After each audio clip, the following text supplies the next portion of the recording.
Eric Faddis is a founding partner of Varner Faddis Elite Legal. He's a personal injury attorney, trial lawyer, civil and criminal litigator, former felony prosecutor, and legal correspondent and media personality who has been featured more than 75 times on Court TV, ABC, CBS, Law and Crime, and other media outlets. In 2022, Eric co-wrote legislation for HB 22-1089, which requires rideshare companies like Lyft and Uber to provide up to $400,000 in protections for injured passengers and drivers. Hey, Eric, thanks for being here. Dylan, stoked to be here, man. Thanks so much for having me. Yeah, so I wanted to ask you quickly about personal injury before we go into the criminal stuff. Somebody told me, are there do doctors connect up with personal injury attorneys to where they will see somebody and then refer them or like give a quick call to like a lawyer? We get personal injury clients through so many different channels. One of those channels is, we are corresponding with some chiropractors, and we have good working professional relationships with those folks. And so if an injured person goes to a chiropractor, their back or their neck is all jacked up and they were in a car accident, and that chiropractor might realize that the patient could benefit from pursuing a legal action, especially when we're talking about catastrophic injuries. This is information that the general public doesn't always have, that they don't always know that they have an ability to try and seek compensation, to go through the legal process, that they don't necessarily have to sue anyone. So oftentimes the public's in the dark, and sometimes these medical providers is sort of enlighten the clients and say, hey, and if you need to talk with an attorney or you want to, they give the client our information, and then we begin speaking with them. So that's really just one channel through which we get clients, but we get a ton of just word of mouth referrals.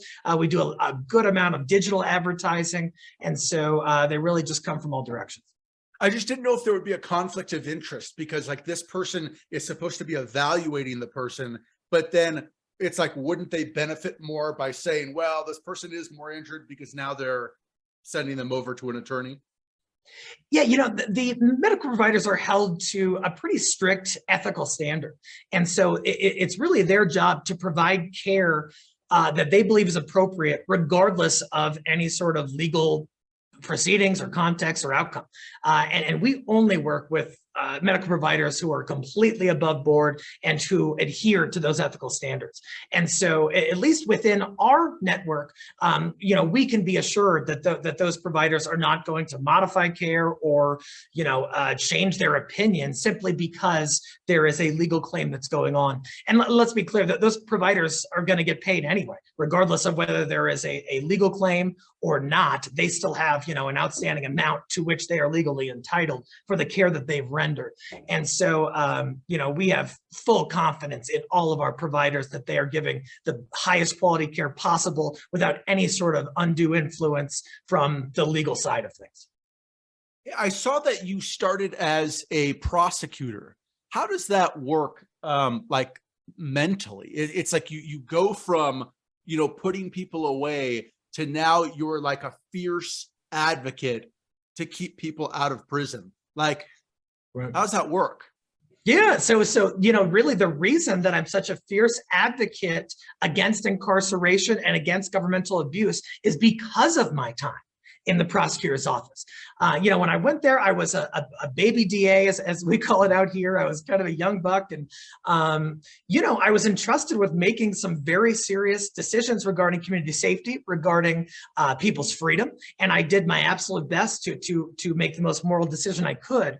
But what I found over time was that the prosecutor's office was doing more harm than good for the community. It was locking people up for driving on a restricted license and just nonsense like that. No human needs to be put in a box for something that trivial.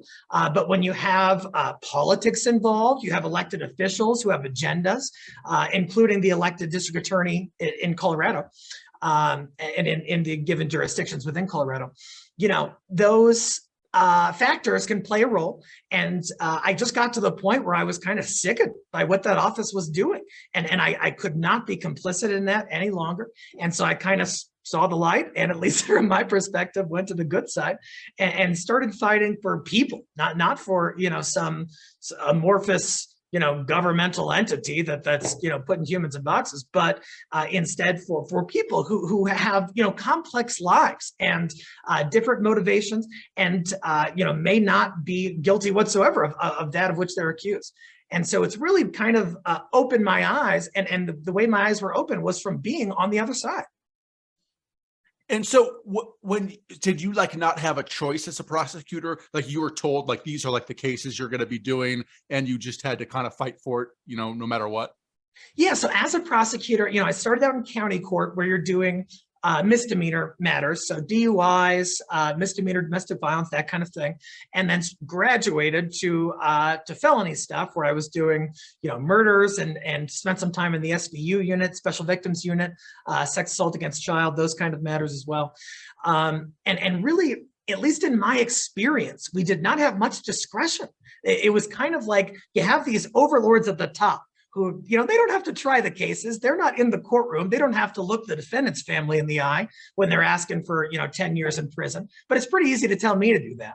And so I kind of really felt pigeonholed in that sense, that I didn't have the ability to change how I treat the case, at least not as much as I wanted to. There are some cases where I thought maybe this crime is technically provable, but it's not really moral or just to go forward with this prosecution. I'd like to dismiss this case. And I was told several times I couldn't do that. And that really, did not sit well with me and with who I am as a person. And I had to get out of there. And so, on the criminal defense side, there is just so much more freedom. There's so much more latitude. And that has really been refreshing for me. How has that experience as a prosecutor made you a better defense attorney, or has it given you some kind of advantage that you wouldn't have otherwise had? Yeah, I think so, in several respects. So in one sense, it's made me a better personal injury plaintiff's attorney, because as a prosecutor, I was really advocating on behalf of victims. And that's what I'm doing on the civil side. These civil clients who have been wronged and who have been, seriously injured, they need someone to speak for them and to stand up and fight for them. And so in that sense, it's really been a smooth transition from criminal prosecution to civil plaintiffs work. Now, on the criminal defense side, it gives me a ton of insight that I wouldn't have had otherwise. I know how the sausage is made over there at the prosecutor's office. I know the ins and outs of that process. I know the strengths and weaknesses of their case. And I also know what those prosecutors want to see in order to treat a case more leniently. So it's given me sort of this glimpse into what my adversary is doing and what they want to see and how they might screw it up. And then on the criminal defense side, I take that insight and I capitalize on it, and I use it to exploit the process and get the best outcome for my client that I can. On the personal injury side, what do you tell people, hopefully before they've been injured, if something happens, whether it's a car accident, a buddy of mine recently slipped on an egg in a grocery store, hurt his knee, I don't think there was a witness, but he didn't gather the person's info. I don't think he complained right away. I don't think he went to the doctor right away. What do you want to let people know before an injury may occur? Sure. So there are a few things. One is I think there's really a stigma attached to folks who are injured and who want to exercise their legal rights.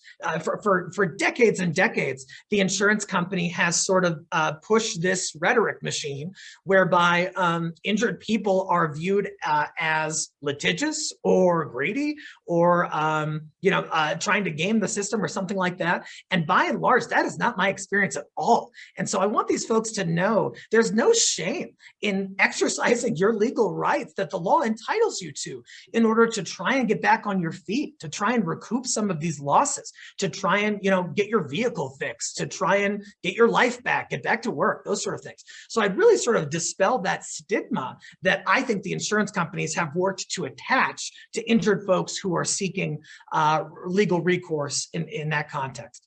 And the second thing I would want them to know is that they should be documenting everything. You kind of have to be your own advocate, especially when this incident occurs, and you're not going to be thinking straight, and it's going to be a chaotic situation. But the more that you can take photos of what you slipped on, or of your vehicle and the other party's vehicle, if it's a motor vehicle accident, the more you can make an incident report at an establishment if that's where you're injured, the more you can document exactly what happened, the better off you're going to be later on.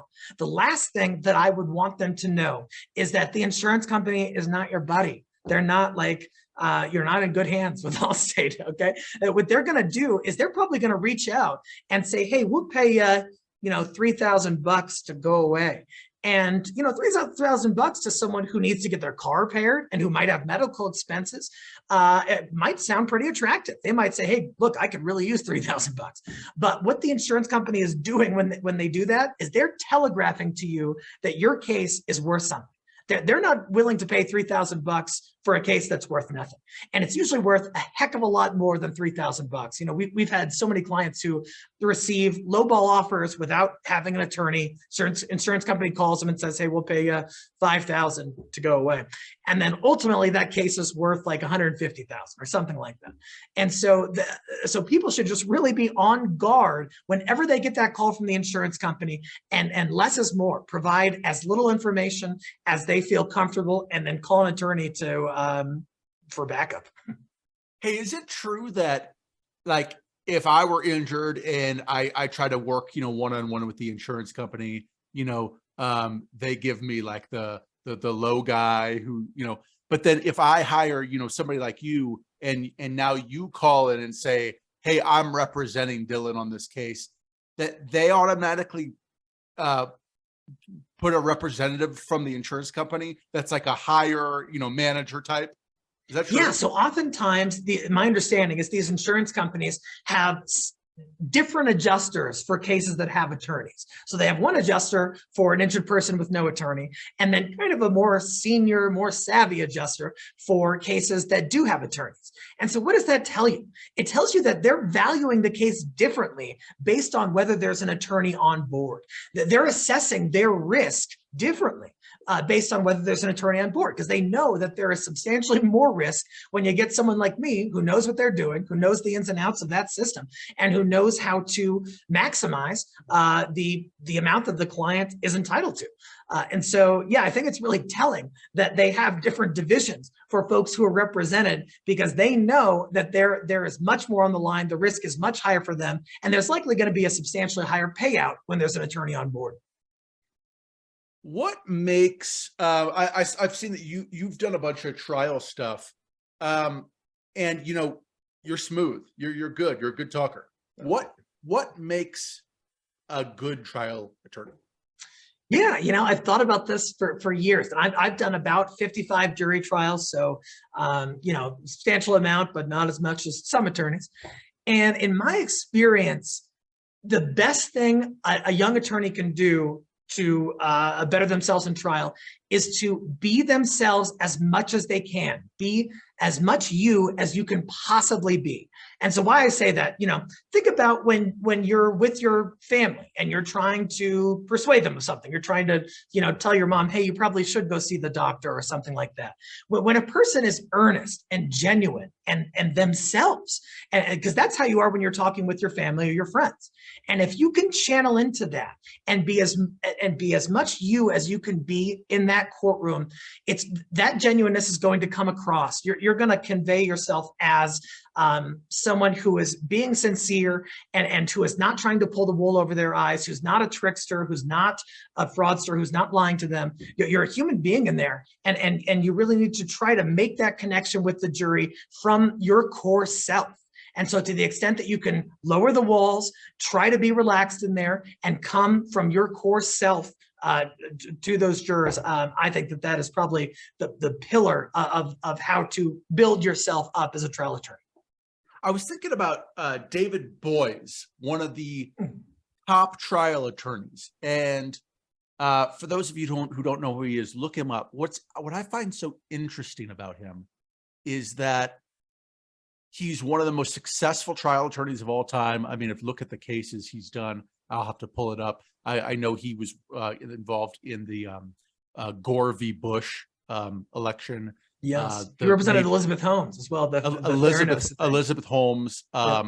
I think some of the Harvey Weinstein victims, Major League Baseball. I mean, major companies. Oh, Microsoft. He defeated Microsoft in the monopoly case in the 90s. Yeah. And you know, I would think that he would be this incredibly charismatic, smooth talking guy. And if you hear him speak, he just sounds like a normal, if anything, like an academic. And yeah. I think, how does that happen? Now I'm going to give you his answer. And okay. I think his answer is bullshit. But he was asked, what makes you such an incredible attorney? And he said, I read every document in a case, and most attorneys won't do that. And I come to trial so incredibly prepared, I'm ready for anything. Now, let me tell you why I think that's total bullshit. In the kinds of cases that he's doing, I mean, we're talking millions of documents, right? In a Microsoft case, their emails alone, there were probably over 1 million emails. You're telling me he's reading? It's like, hey, David, we're paying you $3,000 an hour. I'm not paying you $3,000 an hour to read my assistant's emails to me. Like, right. that seems like an incredibly, I think you just told us that you're wasting our money. Like, I'm not like, that's what I'm paying you to do. So like, his answer doesn't make any sense, right? Or he's just being humble. I don't actually know what his answer is. My guess is his answer is that he comes off incredibly sincere and credible. That's my guess, but I want to hear what you say. Yeah, you know, so of course there's something to be said for preparation, and I'm big on that too. And I kind of have this photographic memory where I can get all the documents kind of in my head before a trial. Now, when we're talking about something on the scope of Microsoft and millions of documents, of course, I couldn't keep that capacity up there. But there's something to be said for preparation. However, I think you're right in the sense that he doesn't try to put on an act. Right? He's not trying to be somebody he's not. He's not trying to be this sort of bombastic, loudmouth person in there, because that's not who he is. And if he did that, I'm sure he would be less effective. I think he kind of goes in there as himself and is, kind of on a take it or leave it basis. And that's something that people respect. And it's something that resonates with people. You know, if someone comes to me in business dealings and they're a straight shooter and they're not pulling any punches and they're not trying to, engage in any theatrics or anything like that, that matters to me. The fact that they're being upfront and legit with me. And it sounds like that is really kind of his approach, and has certainly paid off. He is a storied trial attorney with an amazing career and pedigree and everything else. And so, I'd like to one day be like him. I saw that you do some trainings for the Aurora Police. Tell us about that. So, what we would talk about is situations that they would likely face and the constitutional rules that govern those situations. So, for example, if a suspect says, I wish to remain silent, that is an invocation of their Fifth Amendment right to not provide a statement. And the officer cannot cajole them and overcome their will and pressure them into giving a statement anyway. And so I tell them, hey, look, if they say these magic words and you still try to get a statement, that statement's likely going to be inadmissible, and you're not doing yourself any favors, and you're going to be damaging the case. And so we would talk about situations where those kind of things would arise in the context of a traffic stop, in the context of going to a suspect's home, in the context of crime scene investigation, in all of these different situations. And I would just explain, like, hey, this is what the Constitution says, and you've got to follow it. And if you don't, you're gonna screw your case. And so, I like to think that landed with the majority of those folks, although I've seen some in the news, which suggests to me that they weren't listening. When I'm watching Cops and they are not blurring out the driver's face, there's a what do you call it? You're in public, so there's no assumption of privacy. But what I would say to that is that person's being detained. They have to be right there. Do you know what? If I were on Cops or Live PD, I would be pissed. That they're showing my face. Is there any recourse to that, or do you know of anything about that, of why? Gosh, that's tough, because kind of like you mentioned, there's no real expectation of privacy when a person is in public, and law enforcement generally has like wide latitude to sort of do what they want and conduct the investigative measures that they think are appropriate. Now, sometimes that they sort of run afoul of that on these shows like Cops and other ones where they're doing stuff more for the cameras than they are for public safety, and I think that's problematic. But in terms of recourse, there's just not a ton that a private citizen can do. If you find yourself on that show and your face is on there, and a future employer gets word of it, probably going to be pretty hard to get a job. It's really, in terms of the recourse a private citizen would have, there's really not much, but there's a ton of damage that can be done in that context when you're showing a person's face, their identity. And let's keep in mind, they have the presumption of innocence under the Constitution. So at that stage, when they're being filmed by those cameras on Cops, those suspects are presumed innocent.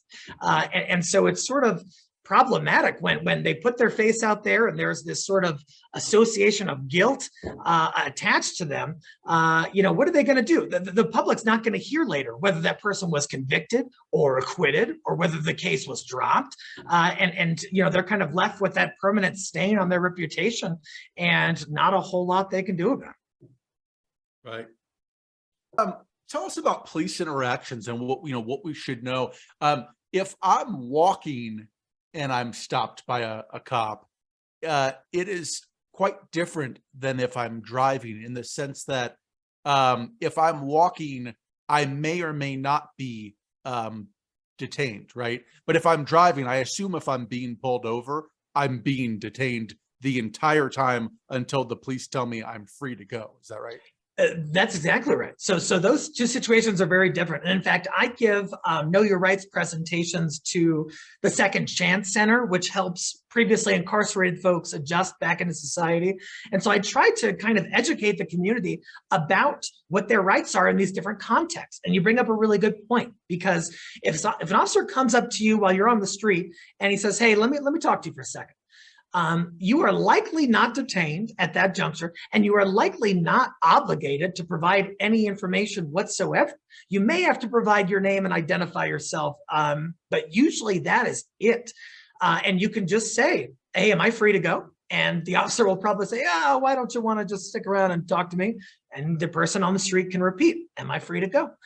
Because oftentimes what an officer is doing, if they're coming up to you on the street, is they're trying to build a case against you, or they're trying to build a case against someone else and think that you have critical information about it. And so as a private citizen, you can decide whether you want to help them build a case against you, or whether you want to become enmeshed in some, arduous criminal legal proceeding.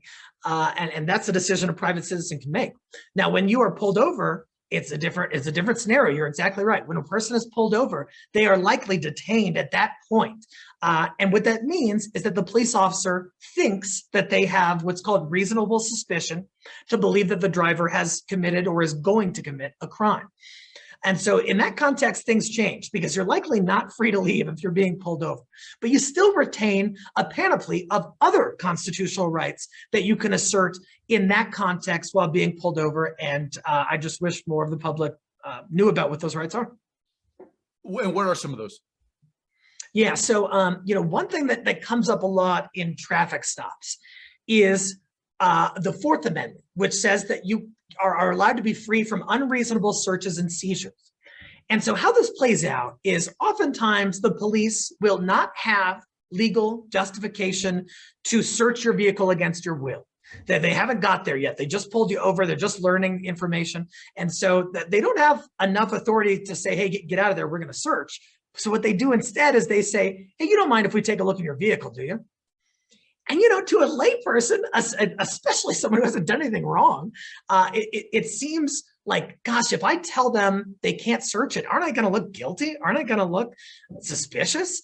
And what people don't know is that if you say in that situation, I don't consent to a search of my vehicle, and you're later charged with something, the jury would never hear that you did not consent to that search, because the invocation of a constitutional right can never be held against a person in a criminal jury trial. And so it is almost always in the vehicle occupant's best legal interests to not consent to any searches of the vehicle. Now, if the police get a warrant or if they command you to leave the vehicle and they're going to search it, well, fine. But even by withholding that consent, you have done your attorney a favor on the back end, and the attorney has a Fourth Amendment argument they might be able to lodge in your case to improve your legal situation or potentially get the case dismissed. And so my advice as a general rule is to never agree to have the police search your vehicle. It almost never helps. It almost always can only hurt.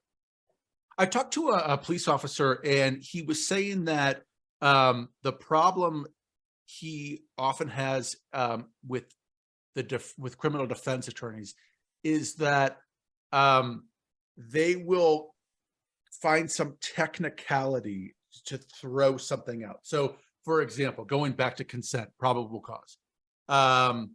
He gets called on the stand, and somebody skilled like yourself says, "Okay, so officer, why did you pull this person over?" And he says, well, the guy was swerving. And you're going to say something like, swerving, okay, did he swerve once? Was there a pothole? What does that mean? Swerved how much? How far? Was it, you're going to go into all these little details, and maybe he doesn't have it on recording. And his idea is you're going to find anything you can to try to get what he ended up finding in the car, let's say drugs, thrown out because you didn't have the probable cause to search in the first place. Yeah, what I would say is, one, I'm happy to be that police officer's problem. And two, if I was a police officer, I would conduct myself so honorably and by the book and in adherence to the Constitution that my investigation would be ironclad. It would not be subject to any sort of technicality or some sort of argument from somebody else. And that's what we want. We want to for our law enforcement to be scrutinized. We don't want a society to just roll over when law enforcement accuses somebody of something and either didn't follow proper procedure or doesn't have the evidence to prove it. We want our government officials to be scrutinized, because what is the burden of proof? The fact that a person cannot be convicted unless there's proof beyond a reasonable doubt. Well, that burden means nothing unless the government is held to that burden. And the only way and if we just agree and roll over, we're not holding the government to that burden. If we scrutinize their conduct, we scrutinize the investigation and their procedures, and they still have enough proof, they still were able to do things by the book, and they get a conviction, then the system worked, and that's great, and that's how it should be. But if under scrutiny and under questioning, their investigation crumbles, or they have done something so improper that it results in the case being dismissed or an acquittal, then that's the system working too.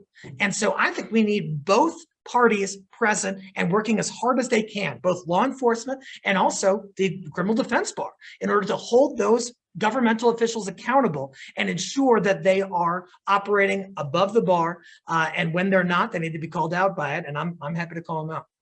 Well, so kind of the, I guess the question behind his question was, it was a bit, or the problem behind his question was that this person is guilty of something. So, for example, the meth that they had in their car. and they weren't found guilty because, you know, you or somebody else got them off. And so they weren't. So I think the problem behind that he's getting at is like, how can you defend somebody that you know is guilty? Oh, sure. Yeah, that's a totally fair question. So, you know, I defend individuals who have been accused of crimes. Those are my primary clients. But really, you know, to me, my central client is the United States Constitution and the Colorado Constitution. That is the charter that I need to serve and that I feel a duty to effectuate. How do I effectuate it? Well, like I said, these law enforcement folks have a burden. They have a burden to abide by the Constitution during their investigation. You know, let's say they found somebody who is factually in possession of meth, but in coming to that conclusion, they violated that person's Fourth and Fifth Amendment rights. Well, we don't want a society where the government and police can just bulldoze folks and do whatever they want and trample on their rights. And oh gosh, because this guy had some sort of personal substance issue, well, all's well that ends well, and we'll just, you know, look the other way while the government tramples our rights. And that is a scary scenario. And it, you know, has existed in some places for years. And police have been able to get away with stuff like that. And you know, I think when we're at a place now where we are saying, hey, listen, you all need to keep the community safe, and we're going to support you in doing that. But you also need to play by the rules. You also need to follow the Constitution. And when you don't, it's going to tank your case. And that at least works as an incentive to law enforcement to play by the book and to not violate people's constitutional rights, to have a sound investigation that is fair and legal and that leads to a conviction. And when that occurs, I've got no problem with it. The problem I have is when, you know, they're cutting corners and not going by the book and doing things underhandedly. And then they say, oh, well, you know, I think your client's guilty anyway. Well, they're guilty of things too, primarily constitutional violations, and those need to be addressed as well.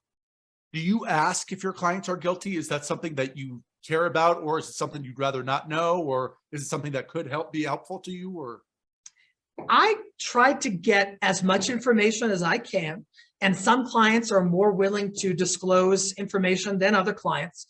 And then what I do, you know, the government's case, in order for a person to be branded with a scarlet letter of a permanent conviction, okay, that case has got to be solid, right? And so, in order for it to be solid, it has to stand up to scrutiny, to questioning, to the suggestion of plausible alternative explanations for what happened.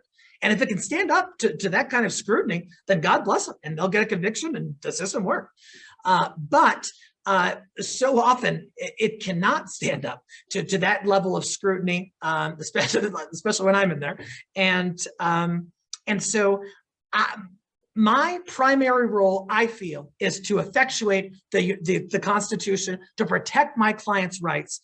And if there's enough evidence to convict him after all is said and done, then so be it. But oftentimes we don't quite get to that place because of some of the errors that law enforcement made that a good criminal defense attorney can bring out. what's a defense attorney? I was watching this show on HBO called, I think it was called The Undoing. It was the one with Hugh Grant. It was really, really good. But there's a part in the show where the defense attorney comes across the murder weapon. And it's like the axe they've been looking for the entire series. And when she finds the axe, they're like, you have an obligation to present this, even though it hurts your client.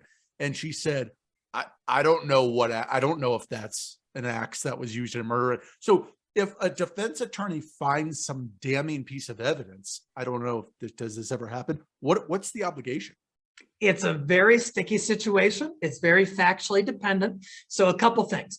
As a general rule, the criminal defense side has no obligation to disclose information to the government.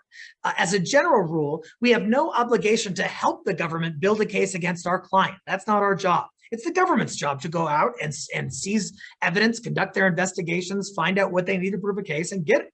Not my job.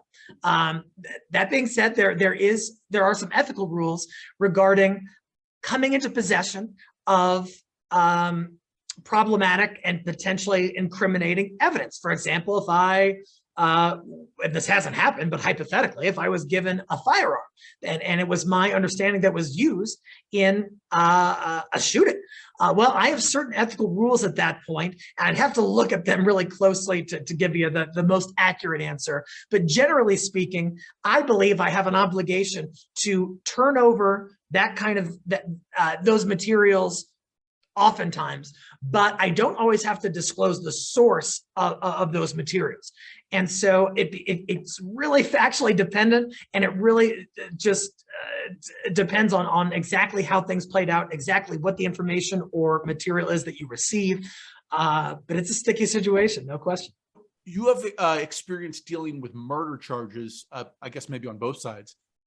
People think that CSI technology is like a hard science. What are the problems with seeing things like gunshot residue and blood spatter as hard evidence?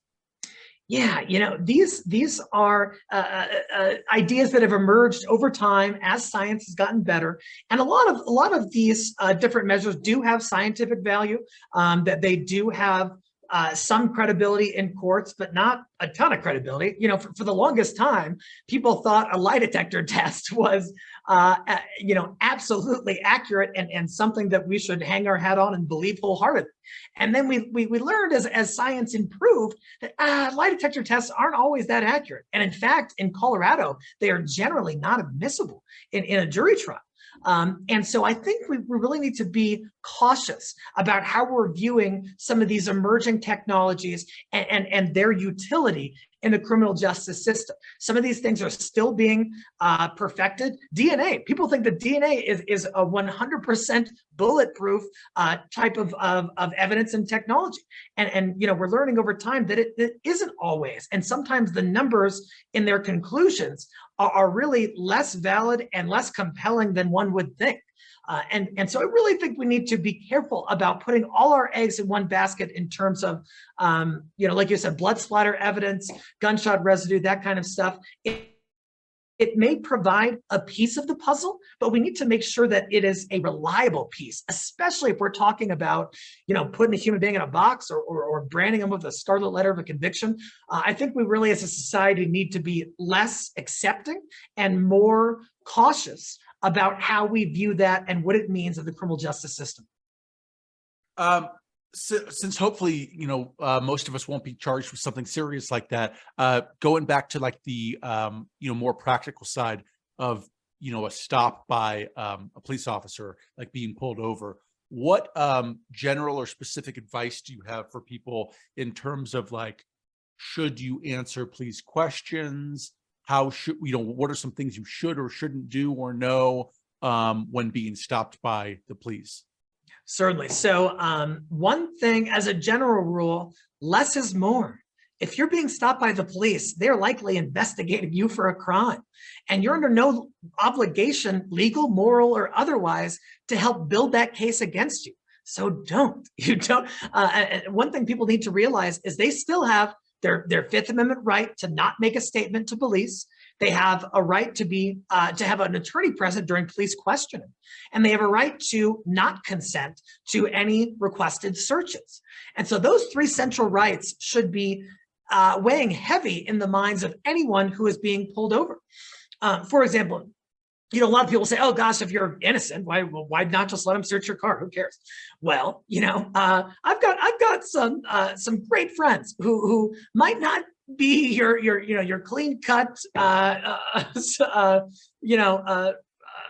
scholars or something like that, and they've been in my car, and I don't know exactly what they've left in my car. And my gosh, if someone works for Lyft or Uber and you're having different passengers throughout the day, you don't know what's in there. And what's going to happen or what could happen is the police will say, "Do you mind if I search your car?" You say, "Go ahead." They're going to say, you're aware of everything that's in your car, aren't you?"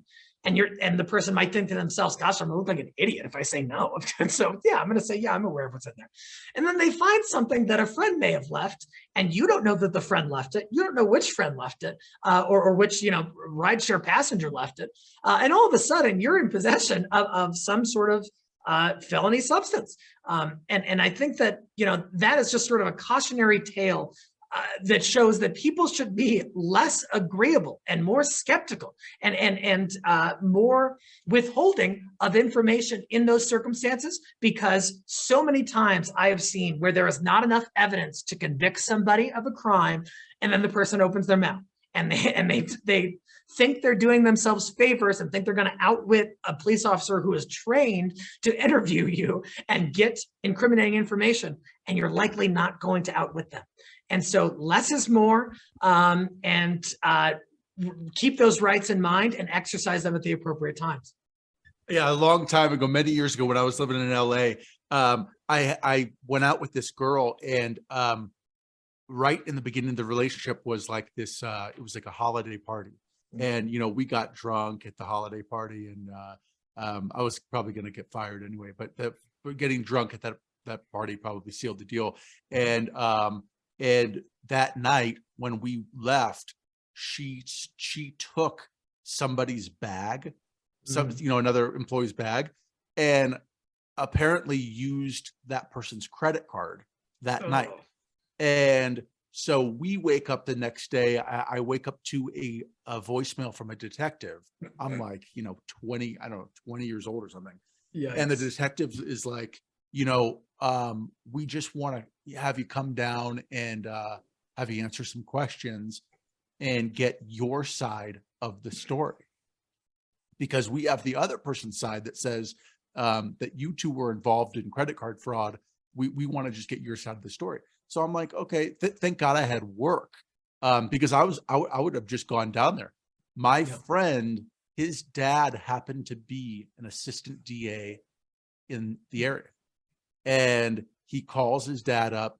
His dad gets on the phone with me, and his dad says, I am not supposed to be talking to you right now. I might actually be handling this case. He said, do not speak to the police. They are not your friend. Yeah. And thankfully, I had talked to him. The detective kept calling back and kept calling, and I just ignored them, and they dropped the case. If a district attorney, so a high-level prosecutor, is telling you you shouldn't go in and talk to the police, that is darn good evidence that nobody should be going in there and talking to the police under those circumstances. And here's why I say that. In the circumstance you just mentioned, let's say that you go in there and you say, oh gosh, yeah, I actually did know that she took somebody else's purse, and I actually did find out that she used someone else's card, and I was with her during that time, and I saw her use the card and all of that, but this was completely innocent. I didn't have any nefarious intent. I wasn't trying to defraud anybody. What the police are going to do is they're going to say, oh, well, you've just placed yourself at the scene. You've just admitted knowledge of this stolen financial instrument. You've admitted knowledge of observing someone using it, and oh, you didn't stop them when they were doing it, and oh, you didn't call the cops when you saw it. And so you've just built a huge case against yourself when you really have done nothing wrong. And so really the better play in that scenario is to not go in and make a statement, because you can always tell your story later through an attorney in a protected environment in a way that is not going to relinquish any of your rights. And so that's one thing that people don't always know. They say, gosh, if I don't tell the cops my side now, I'm never going to be able to tell my side, and they're going to railroad me. Well, that's not at all how it plays out. In fact, you'll get a chance to tell your side if you're charged through an attorney later on. So in other words, these detectives were like, it's a busy place. It was LA. They were relying on me to just completely build their case for them.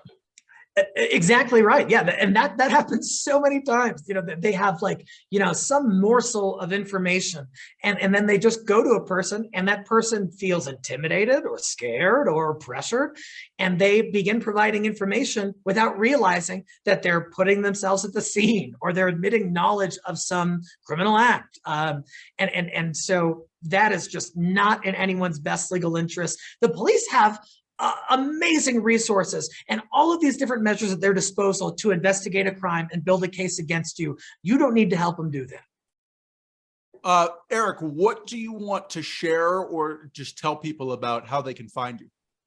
Oh, sure. So we've got a pretty significant digital presence. So I own Varner Faddis Elite Legal, and we are on Instagram at Varner Faddis. We're also on TikTok at Varner Faddis. We're on Facebook, LinkedIn, and YouTube as well. So if you just type in Varner Faddis, V as in Victor, Varner Faddis, you'll see our information come up. Feel free to give us a follow. We really try to give value to the community. And that, I mean, that's why I do podcasts like yours, which has been really constructive. I really want folks to know that they have options and they have rights and they have ways of protecting themselves and protecting their futures. And I wish more people were aware of that and exercise those rights, because I think we'd have a better outcome societally. You know, we don't need a bunch of people in a box for driving on a restricted license or something. And if we can, as a society, gain the information that empowers us to prevent the mass incarceration that our country is facing, that's only going to help things, I believe. And so, yeah, that's what I would say. Thanks, Eric. I'm feeling underdressed, and You you're look awesome. great. Thanks. It's great talking to you. Yeah, likewise, Dylan. Thanks so much for having me on, and yeah, look forward to watching the podcast.